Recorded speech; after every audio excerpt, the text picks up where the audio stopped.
pessoal, na última aula nós usamos uma equação relativamente simples que funcionou bem para reações envolvendo sólidos, que foi essa equação aqui, né?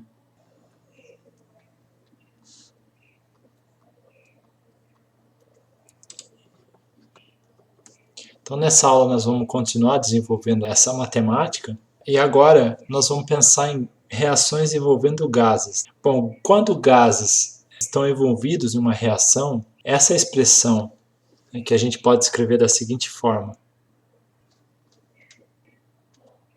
energia livre na pressão 2, temperatura 2, menos energia livre na pressão 1, temperatura 1, é igual a integral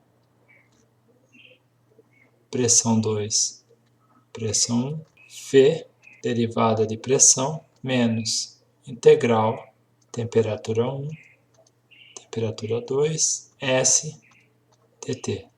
Então, quando a gente está pensando numa reação que envolve gases, a gente precisa analisar com mais cuidado uma relação como essa que a gente construiu. Vamos aqui considerar que a temperatura é constante. Vamos eliminar então essa parte aqui da equação. Então nós podemos escrever essa equação da seguinte forma: G P2 menos G P1 é igual a integral P2 P1 VdP, certo? Então, isso daqui com temperatura constante. Então, nessa equação aqui, a gente está mantendo a temperatura constante e aí a gente precisa analisar com mais calma essa equação e ver essa relação entre pressão e volume. Porque agora a gente está falando de gases. Gases, vocês sabem, tem uma dependência entre pressão e volume muito maior do que um sólido. Uma análise mais aprofundada dessa equação e a relação entre volume e pressão mostra que ela não é ideal para reações envolvendo fases gasosas. Ela é válida para sólidos, porque sólidos têm uma mudança de volume muito pequena durante uma reação. Então, se você tem uma reação que só envolve o sólido, a mudança de volume ela é extremamente pequena. Mas quando a gente está falando de gases, precisamos de uma equação que expresse então essa grande variação de volume entre produto e reagente. E aí, vocês se lembram lá da física, existe uma expressão matemática que trabalha então essa relação de pressão, volume e temperatura para gases, né? Então, pressão vezes volume é igual ao número de mols vezes R, que é uma constante universal dos gases, vezes temperatura. Tá? PV igual a nRT, isso vocês devem ter visto em algum momento lá durante o colégio. N, então, é o número de mols, que a gente pode considerar como sendo 1. A gente vai pensar, então, essas reações ocorrendo para 1 mol de matéria. Então, a gente pode considerar isso como sendo 1. O R tem aquele valor de 8,3144 joules por mol vezes Kelvin. Então, a gente pode substituir aqui o volume. A gente pode escrever da seguinte forma: R T sobre P. E aí essa equação nossa passa a ficar da seguinte forma: G P2 menos P1, ou seja, energia livre na pressão 2 menos energia livre na pressão 1 vai ser igual a integral pressão 2, pressão 1, R, T, P, derivada de P. Como o R e o T são independentes da mudança de pressão, a gente pode passar o R e o T para depois da integral, e aí a gente fica com a equação G P2 P1 é igual a integral R T P2 P1 1 sobre P vezes dP. Como a integral de 1 sobre x dx é igual a ln de x, então a gente pode escrever que G P2 menos G P1 é igual a R T ln de P1 menos R T ln de P2.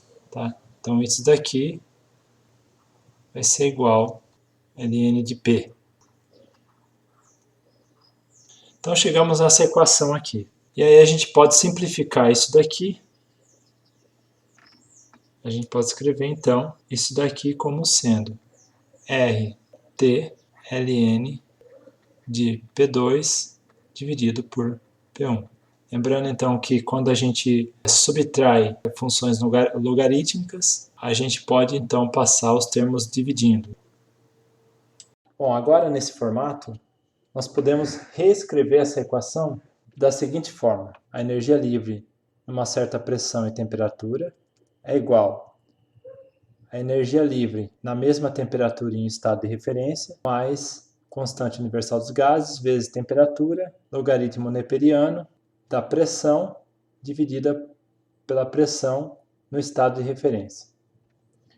Bom, nesse formato, estamos dizendo que a energia livre de uma fase gasosa em uma pressão e temperatura específica será igual à energia livre em estado de referência, somado ao termo que expressa a pressão remanescente. Pode parecer meio complicado o que eu disse, por isso eu vou repetir de uma outra maneira. Imagine que uma fase gasosa, a uma certa temperatura e uma certa pressão, sei lá, 300 graus Celsius e 2 kbar. O que essa equação nos diz é que a energia livre dessa fase gasosa, ela será igual à energia livre da mesma fase gasosa em uma pressão no estado de referência, mais a constante universal dos gases, vezes logaritmo neperiano, multiplicado pela pressão de interesse, dividida pela pressão no estado de referência. Portanto, esse zero sobrescrito aqui na energia livre, ele se refere ao estado de referência para a pressão. Tá? Lembrando que estado de referência, na maioria das vezes, vão ser aquelas condições laboratoriais. Então, a gente aqui pode dizer que tendo a energia livre desse gás, dessa mesma fase gasosa, numa pressão em estado de referência, e na temperatura em que a gente deseja, então é só a gente calcular, somar com a constante universal dos gases, mais a temperatura de interesse, multiplicado pelo logaritmo neperiano da pressão de interesse dividida por essa pressão do laboratório, e aí a gente conseguiria então encontrar a energia livre desse gás na pressão e temperatura de interesse. Então, no caso, aqui a gente pode dizer que a pressão de interesse seria 2 kbar, a temperatura de interesse aqui seria 300 graus Celsius. Vamos imaginar que a gente está trabalhando com condições laboratoriais, então pressão laboratorial seria a de 0,1 megapascal, certo? Então isso daqui seria o P0. Tá? Então esse G aqui, com zero sobrescrito, ele se refere a esse gás a 300 graus Celsius, só que em pressões laboratoriais, é isso que eu quero dizer. Aí, a gente tem que pensar uma outra coisa agora. Né? Se essa fase gasosa ela não se comporta como um gás ideal, então, lembrando que aquela equação PV-nRT, ela foi desenvolvida para gases ideais, ou seja, gases que estão em pressão e temperatura laboratoriais, tal. Mas quando esse gás ele não está em pressão e temperatura laboratorial, nós podemos substituir o termo, nós devemos, na verdade, substituir o termo de pressão por um F que representa, então, a fugacidade. A maioria dos gases em pressões geológicas, às vezes, não se comportam idealmente, né? Então somos forçados a usar o termo fugacidade. Vocês lembram, por exemplo, que reações envolvendo oxirredução, elas produzem O2 como produto. Esse oxigênio produzido, então, ele não vai se comportar como um gás ideal, e por isso muitos diagramas expressam reações de oxirredução em gráficos de temperatura versus fugacidade de oxigênio. E aí vem aquela pergunta para quem não se lembra, né? O que é fugacidade?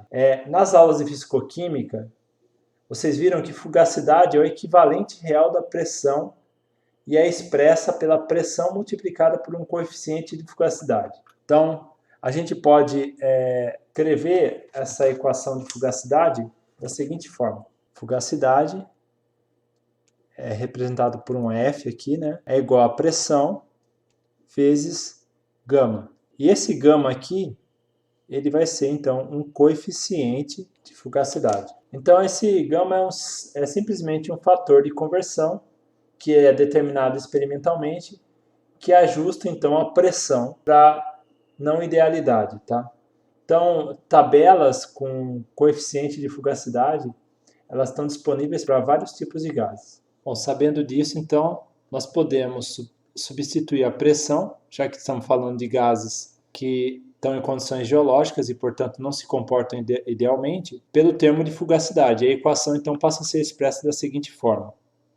Energia livre da fase gasosa numa certa pressão, temperatura de interesse, é igual a energia livre na temperatura de interesse na pressão de referência, multiplicado pelo fator R, pela temperatura de interesse, logaritmo neperiano de fugacidade, dividida pela pressão no estado de referência.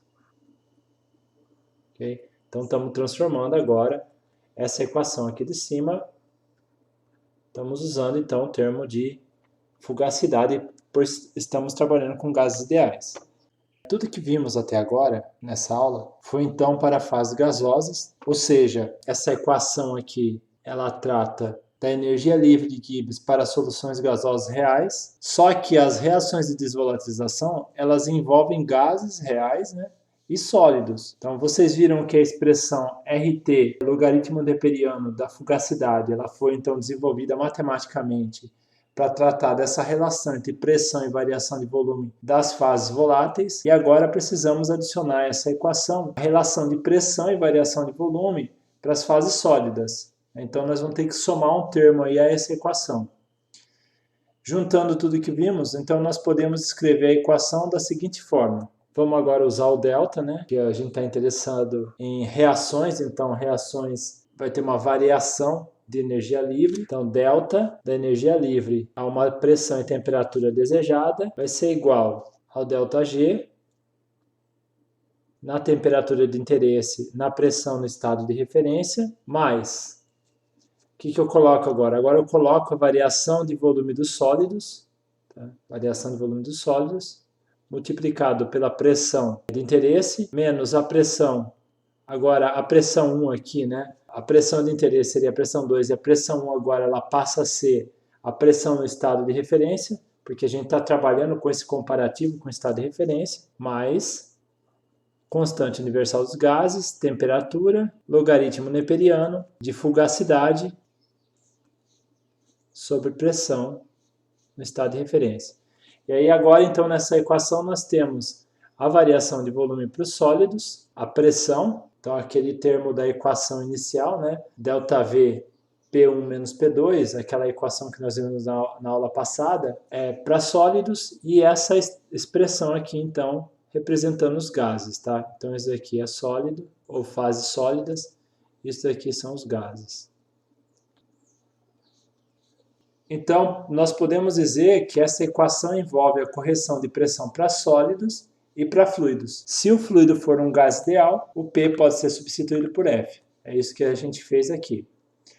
Agora que nós desenvolvemos a equação considerando sólidos e gases, a gente precisa, então, dar um passo a mais, né? Então, nós vimos primeiro só para reações envolvendo sólidos na primeira aula. Agora a gente desenvolveu a matemática para incluir gases. E agora a gente precisa dar um outro passo. Até agora, nós temos tratado somente de reações envolvendo fases puras. Naquela reação de albita formando jadeíta mais quarto, as fases são puras, ou seja, não envolvem minerais que são soluções sólidas. Por exemplo, o piroxênio é jadeíta pura e o plagioclásio é uma albita pura. Vocês vão concordar comigo que na natureza as coisas não são dessa forma.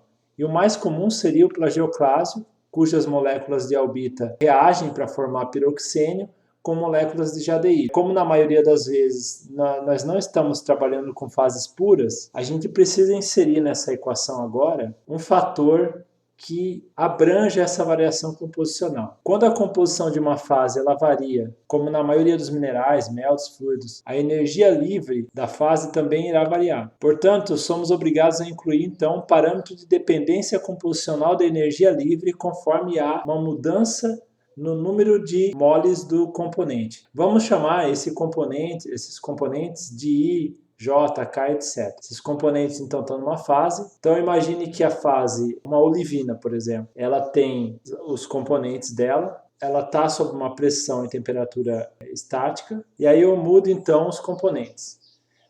É até intuitivo a gente pensar que quando eu mudo a proporção dos componentes na olivina, por exemplo, eu mudo a relação ferro-magnésio na olivina, eu mudo também a energia livre da olivina. É mais ou menos nessa linha que nós vamos trabalhar agora. Então nós vamos modificar essa equação aqui, né, anterior de energia livre, lembrando que estamos pensando novamente em uma fase apenas, então nós vamos virar a chavinha de novo, vamos pensar em uma fase só e adicionar um termo composicional à equação. Se a gente pegar então aquela equação inicial, né, aquela equação da aula passada, que é derivado da energia livre, isso para uma fase, igual a volume, derivado de pressão, menos entropia, derivado de temperatura, do ponto de vista termodinâmico, eu consigo agora adicionar um termo composicional. Que termo é esse? Eu vou escrever ele e depois eu explico. Então vai ser somatória mais, né? Somatória de μi derivada de Ni. Esse μi aqui, ele é o potencial químico de um certo componente I, e Ni é o número de mols do componente I no sistema. Como teoricamente haverá um μ de Ni para cada componente do sistema, nós precisamos então adicionar esse termo de somatória. O potencial químico é uma expressão termodinâmica que mostra a maneira em que a energia livre de uma fase muda à medida em que se muda o número de moles de um certo componente em uma fase do sistema. Isso enquanto todos os outros parâmetros permanecem constantes. Na verdade, o potencial químico é uma forma de energia potencial que pode ser absorvida ou liberada durante uma transição de fase, e como a energia livre é definida como a soma de toda a energia disponível para a realização do trabalho em um sistema, podemos então facilmente relacionar as duas coisas. Podemos escrever a relação entre energia livre e potencial químico em uma fase, né, da seguinte forma. Então, potencial químico de I, do componente I, vai ser igual a energia livre dividida pelo número de mols de I. Isso quando pressão, temperatura e número de mols do componente de um certo componente teórico J, que é diferente de I, permanecerem então constantes. Essa é a expressão que relaciona o potencial químico com a energia livre de Gibbs. A pressão, temperatura e todos os outros componentes diferentes de I, eles são constantes. Então mostra que se todos os outros componentes e a pressão e a temperatura estiver constante, eu mudando só o potencial químico do meu componente I, desse componente teórico I, que poderia ser, por exemplo, ferro no piroxênio, ou magnésio numa granada, eu mudando só esse componente I, muda a energia livre de Gibbs daquela fase, por exemplo. Se tivermos uma olivina com composição intermediária entre forsterita e faialita, e essa olivina tiver em pressão e temperatura constante, a energia livre da olivina ela pode ser determinada pela seguinte equação. Energia livre da olivina vai ser igual ao potencial químico da faialita vezes o número de moles da faialita mais potencial químico de forsterita vezes o número de moles de forsterita. Então lembrando que essa dedução aqui ela vem dessa relação, né, como a gente viu aqui em cima. Então nós podemos escrever, na verdade, que a energia livre em pressão e temperatura constante, a partir dessa equação aqui, nós podemos escrever que a energia livre ela vai ser igual, então, a somatória de μ e Ni.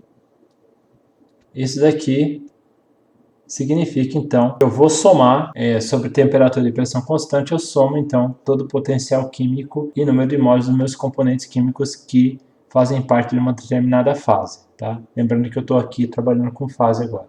Se a olivina for pura forsterita, então o número de mols de faialita será igual a zero. Isso daqui é igual a zero. Então eu tenho que o G da olivina vai ser igual ao μ da forsterita vezes o número de moles de forsterita. Em outras palavras, a energia livre de uma fase pura será igual à sua energia livre molar. Um outro ponto importante é que no equilíbrio, o potencial químico de um dado componente ele deve ser o mesmo em todas as fases existentes que contenham esse componente. Com base na noção fundamental de que o estado estável é o estado com a energia mínima, se o potencial químico de um componente é menor em uma fase do que em outra, a energia livre do sistema será reduzida, migrando esse componente de uma fase com maior potencial químico para outra com menor potencial químico. E a diferença de potencial químico de vários componentes é o que faz, por exemplo, com que o processo de difusão ocorra. Em locais como veios ou contatos ígneos associados a metasomatismo e alteração hidrotermal, esse processo é bem comum. Nesses casos, os elementos migram de locais com alto potencial químico para locais com baixo potencial químico. Então, portanto, lembre-se que o processo de difusão associado a metasomatismo ele é controlado exatamente por essa diferença no potencial químico. Agora que nós vimos a relação entre potencial químico e energia livre, precisamos trabalhar com outro termo composicional que é chamado de atividade. Então, o que é a atividade? A atividade de um componente I em uma fase A, ela descreve a diferença entre o potencial químico do componente I na fase A sobre uma certa condição de pressão e temperatura de interesse e o valor do potencial químico do componente I em um estado de referência. Tá? Então, vou repetir. Isso é importante. Ele descreve a diferença entre o potencial químico de um componente I em uma fase A sobre uma certa condição de temperatura e pressão de interesse e o valor do potencial químico do componente I em um estado de referência. Como vocês viram, a energia livre está diretamente relacionada ao potencial químico. Então, o que a gente pode fazer agora é pegar essa equação aqui, ó.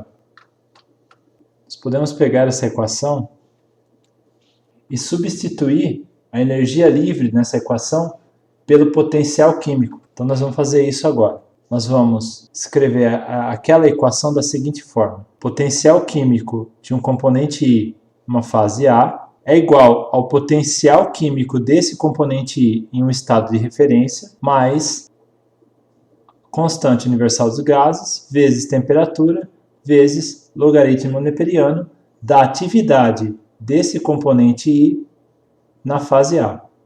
Com esse formato aqui, nós estamos expressando matematicamente exatamente esse conceito que eu acabei de frisar, né? Porque a atividade descreve, então, a diferença entre o potencial químico de um componente I na fase A e o potencial químico desse componente I no estado de referência.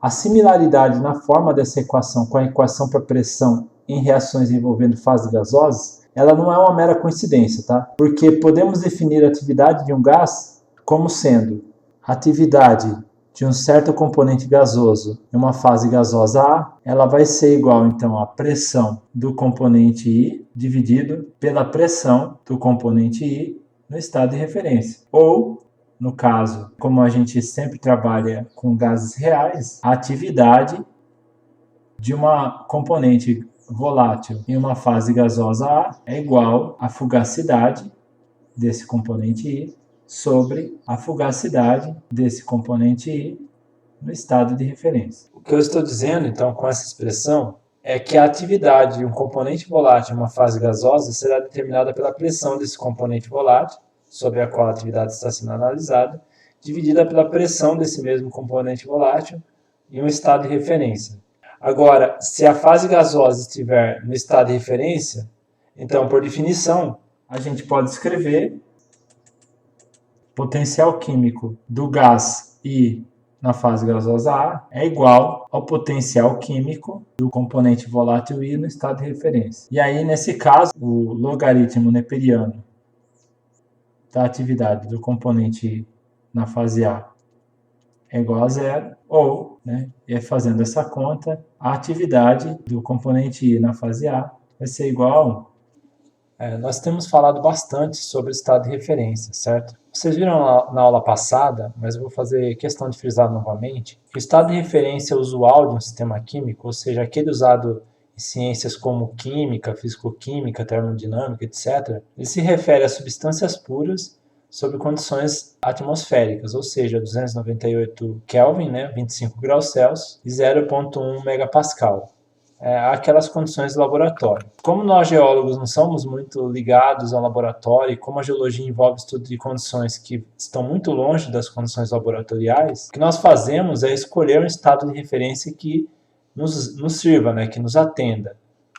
Os petrólogos geralmente escolhem como estado de referência fases puras em pressão e temperatura de interesse. Então, assim, o potencial químico de forsterita em olivina, para uma olivina que tem pura forsterita, ela vai ser então igual à atividade de forsterita em olivina, e essa atividade de forsterita em olivina no estado de referência, então considerando fases puras, vai ser igual a 1. Então, a atividade de forsterita em olivina, então aqui fases puras, vai ser igual a 1. Em palavras simples, o que eu estou querendo dizer é que a atividade de uma fase pura em estado de referência é igual a 1. O que nós podemos fazer agora, né, o que os petrólogos fazem, é ajustar o estado de referência para as nossas fases puras a partir de algum valor tabulado de pressão e temperatura. Como, por exemplo, aqueles valores de laboratório de 298 Kelvin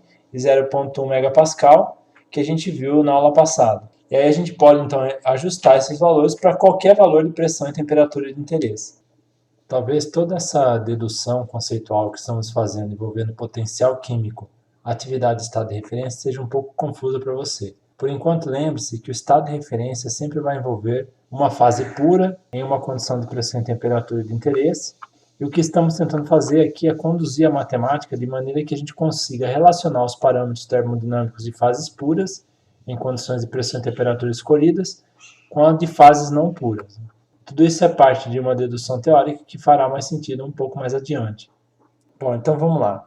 Se uma fase ela não é pura, mas o estado de referência ele é escolhido para comparação, então o potencial químico do componente I na fase A e o potencial químico do componente I no estado de referência, eles vão estar na mesma condição de pressão e temperatura, certo? E aí, a única diferença entre os dois potenciais químicos é baseada na composição química, que é então incorporada por aquela expressão da equação anterior, ou seja, RT ln da atividade do componente I na fase A. Então, a única diferença entre o potencial químico do componente I na fase A e o potencial químico desse mesmo componente I em um estado de referência vai ser essa expressão aqui.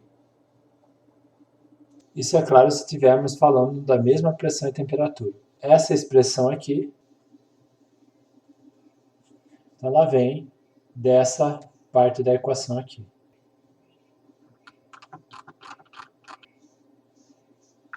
Bom, para entender melhor isso e como isso se aplica às soluções sólidas, vamos voltar à reação, aquela reação anterior de jadeíta mais quartzo gerando albita. A reação que a gente viu na aula passada. Na aula passada, nós vimos que quando fases são puras, nós calculamos a posição da curva de reação a partir daquela relação, né? ΔG é igual à energia livre da albita menos a energia livre da jadeíta menos a energia livre do quartzo. Se a gente está falando de curva de reação, então isso daqui tudo é igual a zero. Se as fases elas não são puras, se por exemplo o plagioclaso ele não é 100% albita, se ele tem 10% de anortita, e o piroxênio não é 100% jadeíta, ou se a jadeíta, o componente jadeíta do piroxênio é de cerca de 95%, por exemplo. Com base no que vimos até agora, podemos dizer que o equilíbrio, ou seja, quando o ΔG é igual a zero, que para essa reação, o Mi de albita, potencial químico de albita no plagioclásio, menos potencial químico de jadeíta no clinopiroxênio, menos potencial químico de SgO2 no quartzo, isso tudo é igual a zero. Tá? Então, lembrando que a gente fez a relação de energia livre com potencial químico aqui embaixo, certo? Nós vimos essa relação aqui e agora nós estamos usando essa relação. Estamos substituindo energia livre por potencial químico. Então, isso daqui então, é igual à variação de energia livre para essa reação. E aí, agora, nós podemos pegar a equação anterior, essa equação aqui, e substituir nessa equação que estamos desenvolvendo aqui em cima para a reação albita jadeíta mais quartzo. Então, nós podemos escrever essa relação aqui da seguinte forma. Mi de albita no estado de referência mais RT Ln da atividade de albita em plagioclase menos Mi da jadeíta no estado de referência mais RT Ln da atividade de jadeíta no clínico proxênio mais Mi de SO2 no estado de referência menos RT Ln da atividade de SO2 em quartos. Isso tudo aqui é igual a zero. Tá? Por que eu escrevi dessa forma? Porque isso daqui vai ser, então, o potencial químico de albita em plagioclase.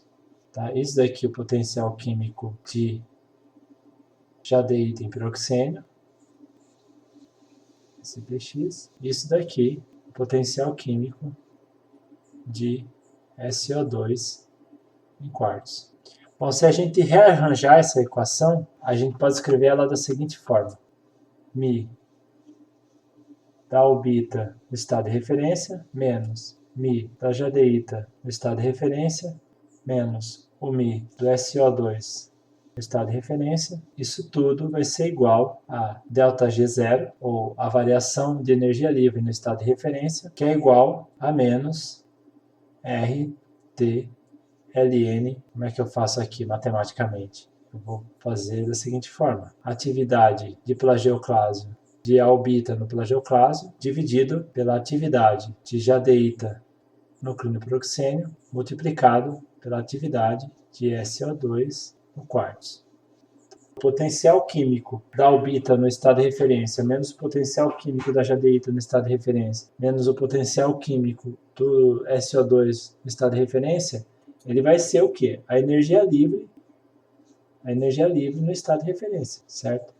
Já que potencial químico é igual a energia livre, e como a gente tem essa relação aqui, então a gente pode escrever isso dessa forma. E aí então eu tenho que ΔG, no estado de referência, é igual menos RT Ln da atividade de albita no plagioclase dividido pela atividade de jadeíta no CPX vezes a atividade de SO2 no quartzo.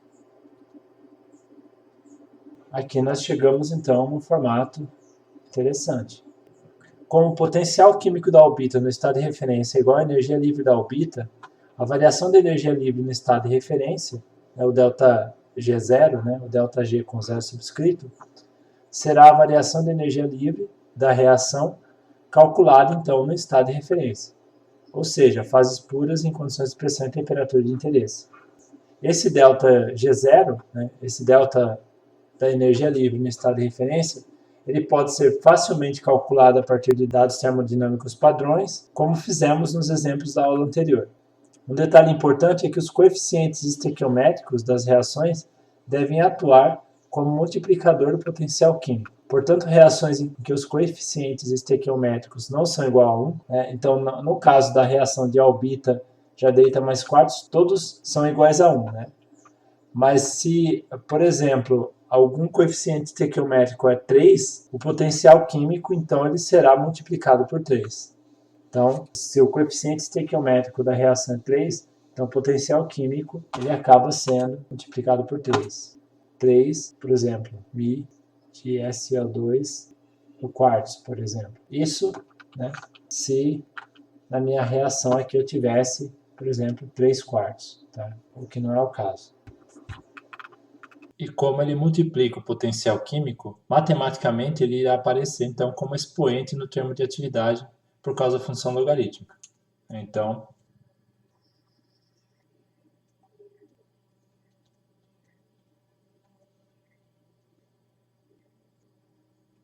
ele aparece como expoente na atividade. Bom, agora nós chegamos num ponto interessante. Se vocês observarem tudo o que fizemos até agora, notarão que a combinação dos produtos dos termos das atividades, a expressão que está entre parênteses na equação, ela expressa a diferença entre o equilíbrio da reação envolvendo fases puras e a real composição das fases, que na natureza, na verdade, serão soluções sólidas. No equilíbrio, esse termo de atividade, ou seja, tudo que está entre parênteses na equação, é uma constante, que é geralmente chamada de K, ou constante de equilíbrio. Tá? Então, isso tudo aqui será uma constante de equilíbrio. Portanto, no formato mais simples, nós podemos pegar essa equação e escrevê-la da seguinte forma. Podemos escrevê-la da seguinte forma. ΔG, no estado de referência, vai ser igual a menos RT, logaritmo neperiano, de K.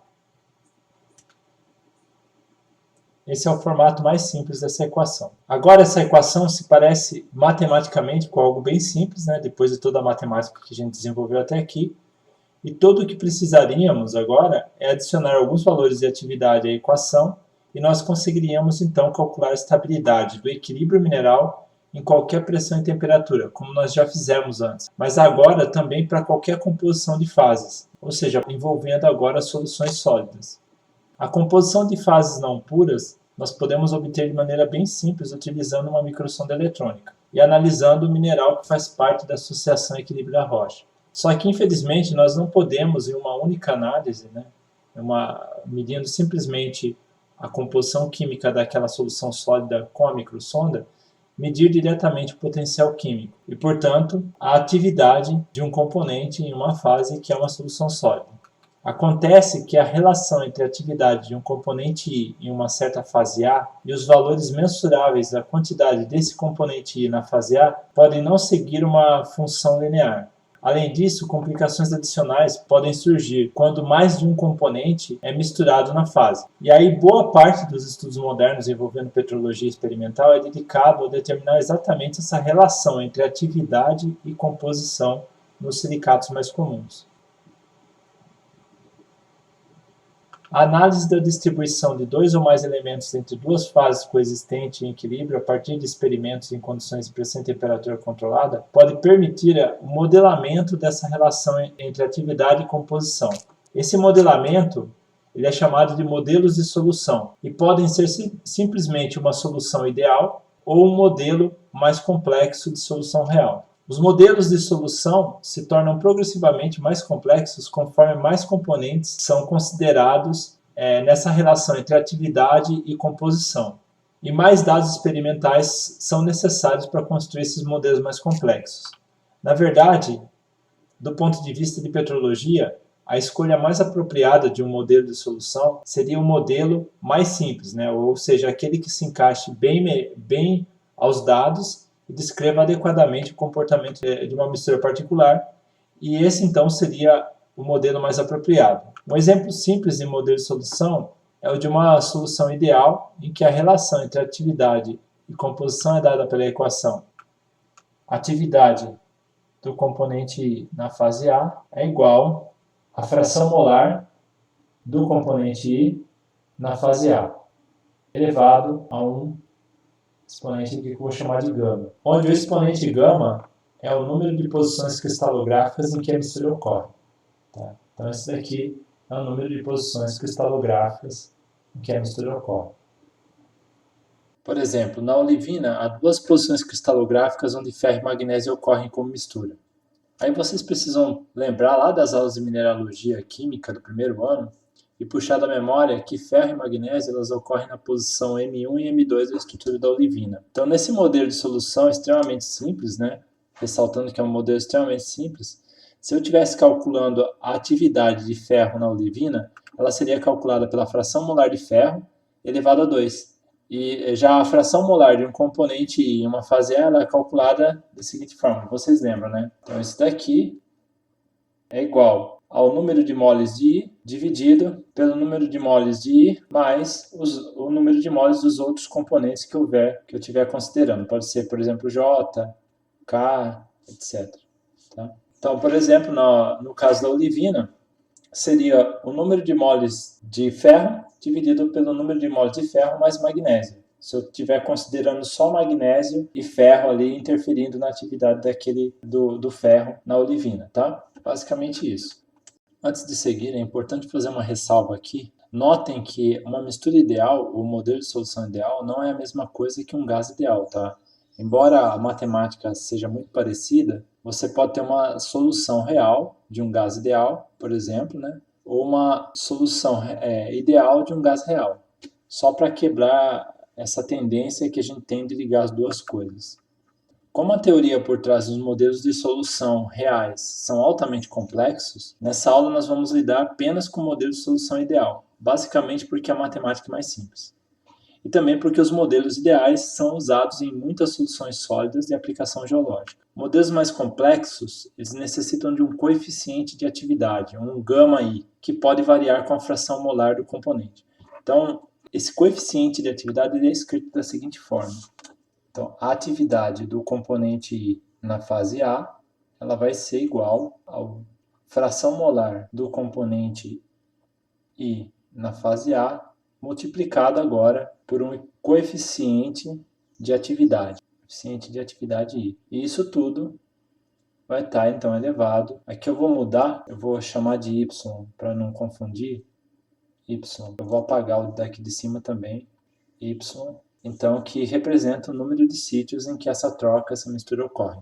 Interessante notar nessa expressão que a atividade é, portanto, basicamente um análogo termodinâmico de concentração, assim como a fugacidade é um análogo termodinâmico de pressão. E ambos são ajustados para um comportamento não ideal através de um coeficiente de atividade ou de fugacidade, respectivamente.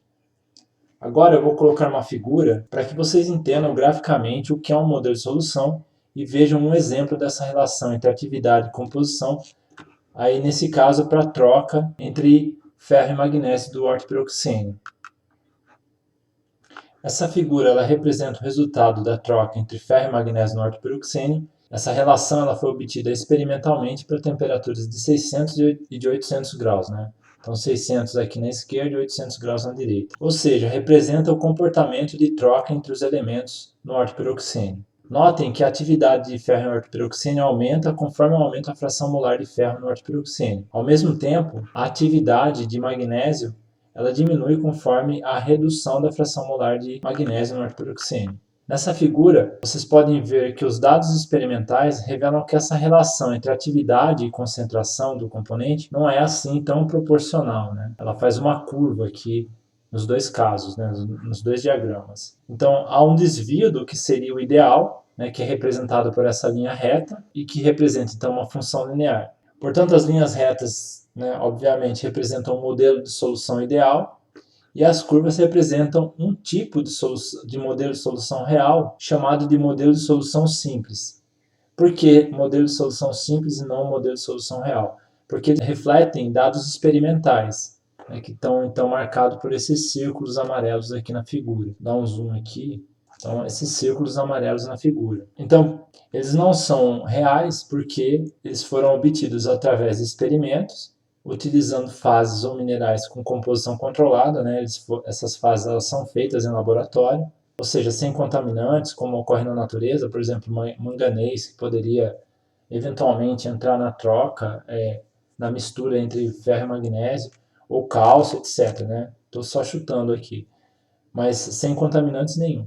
Então, são basicamente minerais construídos no laboratório, cujo objetivo é estudar apenas a relação entre ferro e magnésio e essa relação de troca entre esses elementos. Vocês podem notar que os modelos ideais são gerados através de uma regressão matemática que tenta então se encaixar aos dados experimentais. Ou seja, a função linear da reta que se encaixa melhor aos dados experimentais, ou seja, o modelo de solução real, fornecerá o valor do coeficiente de solução, o γ da nossa expressão aqui, que irá multiplicar a fração molar do componente na fase para que se possa calcular a atividade. No caso da figura, a relação, né, que foi obtida, a relação do modelo de solução ideal, obtida graficamente aqui, ela é proporcional, ou seja, o γ seria igual a 1.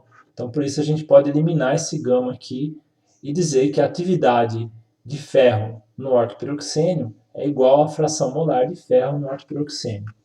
Uma coisa interessante que também pode ser observada na figura é que conforme a temperatura aumenta, o modelo de solução mais simples tende a se aproximar do modelo de solução ideal. Tá? A explicação para isso é que quanto maior a energia termal, menos seletivos são os sítios, né, as posições cristalográficas M1 e M2 no piroxênio, e assim ferro e magnésio ficam melhor distribuídos. Por isso, então, a gente fica com a tendência de se aproximar do modelo de solução ideal. E aí, na verdade, na maioria dos modelos de solução real, há uma tendência de aproximação dos modelos de solução ideal, né, ao modelo de solução ideal, quanto maior a temperatura. Bom, agora vamos então tentar usar tudo que vimos até aqui. Vamos começar com uma solução bem simples, né? A de Mg2SO4 e de Fe2SO4, né, em olivina. Então, imaginando uma olivina que os componentes sejam faialita e forsterita.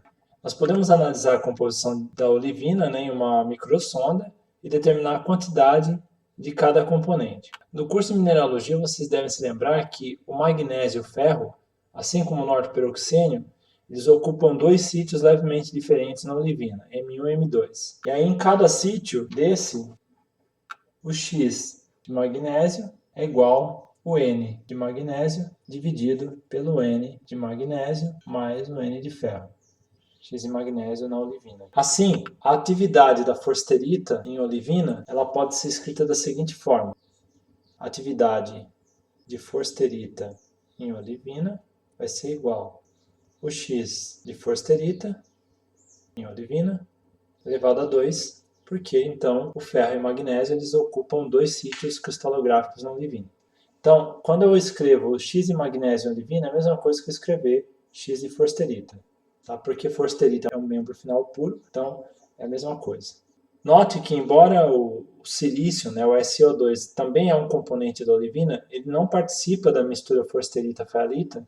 Dessa forma, nós não precisamos incluí-lo no cálculo de atividade, pois a sílica ela nunca vai ocupar a mesma posição que o ferro e o magnésio na olivina, e assim não terá influência na atividade desses componentes do mineral.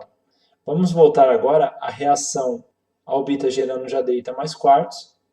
E agora podemos, com base em toda essa teoria que a gente desenvolveu, utilizar o plagioclásio e o piroxênio na reação ao invés de fases puras. Vamos começar com a troca sódio-cálcio no plagioclásio, que é o que faz o plagioclásio ser uma solução sólida. Na verdade, essa substituição que ocorre no plagioclásio é uma troca de cálcio e alumínio por sódio e sílica e vice-versa. Só que a gente não precisa expressar essa solução para cada um desses elementos separadamente, porque cada troca entre cálcio e sódio vai exigir uma troca equivalente de alumínio e sílica. Portanto, nós podemos simplificar nossa vida usando apenas o modelo de solução ideal para a troca entre cálcio e sódio no plagioclásio. Assim, o modelo de solução ideal para a troca albita-nortita em plagioclásio pode ser escrito da seguinte forma: a atividade de albita em plagioclásio é igual o X de albita, fração molar de albita, em plagioclásio, onde o X de albita em plagioclásio é igual o N de albita dividido pelo N de albita mais o N de anortita. Que na verdade é a mesma coisa que eu dizer que N de sódio dividido pelo N de sódio mais o N de cálcio. E aí, calculando a fórmula estrutural da albita, eu vou ter então os valores de cálcio, valores de sódio, e eu posso então facilmente calcular o X da albita no plagioclásio, certo? Fazendo uma continha bem simples aqui. A uma altura dessa, vocês já devem ter deduzido que o gama, né, que o coeficiente, vou botar aqui em cima, de atividade no plagioclásio ele é igual a 1, né? O modelo de solução mostra que é igual a 1, então eu multiplico o x de plagioclásio aqui por 1, certo? E aí então a atividade da albita no plagioclásio é basicamente a fração molar de albita no plagioclásio. Aí voltando àquela equação anterior, essa equação aqui, vou escrever ela novamente, ΔG0 é igual a menos RT ln de K.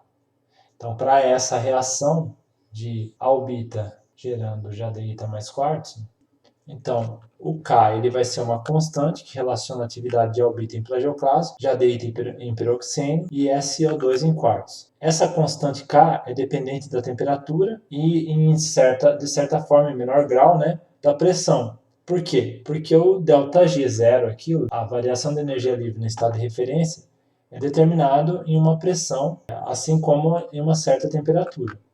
Se nós adicionarmos outros componentes às nossas fases, que eram puras anteriormente, o que vai ocorrer é que vamos mudar a pressão e temperatura de equilíbrio da curva de reação, mudando então a posição da curva de reação. Tá? Vamos lá. Se eu adiciono componentes, eu saio das fases puras e adiciono componentes às minhas soluções sólidas, o que vai ocorrer é que a curva de equilíbrio dessa reação ela vai tender a mudar de posição no espaço de pressão e temperatura. Vamos supor, por exemplo, que o componente de oxídio, que significa então a adição de cálcio, ele está dissolvido no piroxênio em uma proporção maior do que na anortita.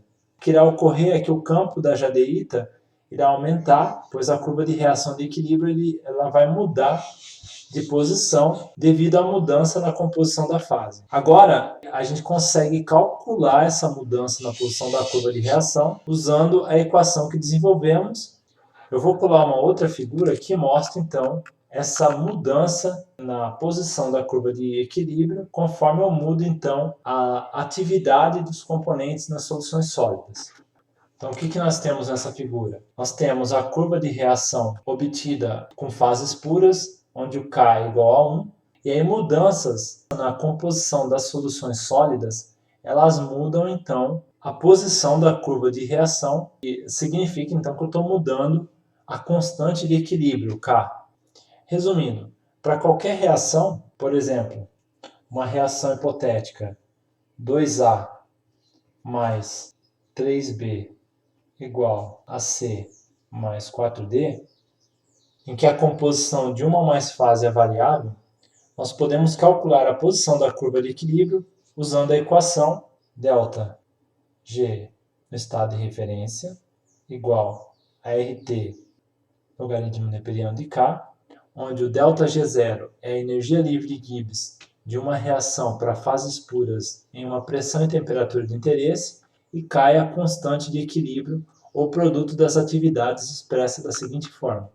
O K, então, aqui vai ser igual, para essa reação, a atividade C vezes a atividade de D, isso daqui elevado a 4, porque eu tenho aqui um coeficiente estequiométrico, dividido pela atividade de A aqui elevado a 2, multiplicado pela atividade de B elevado aqui a 3.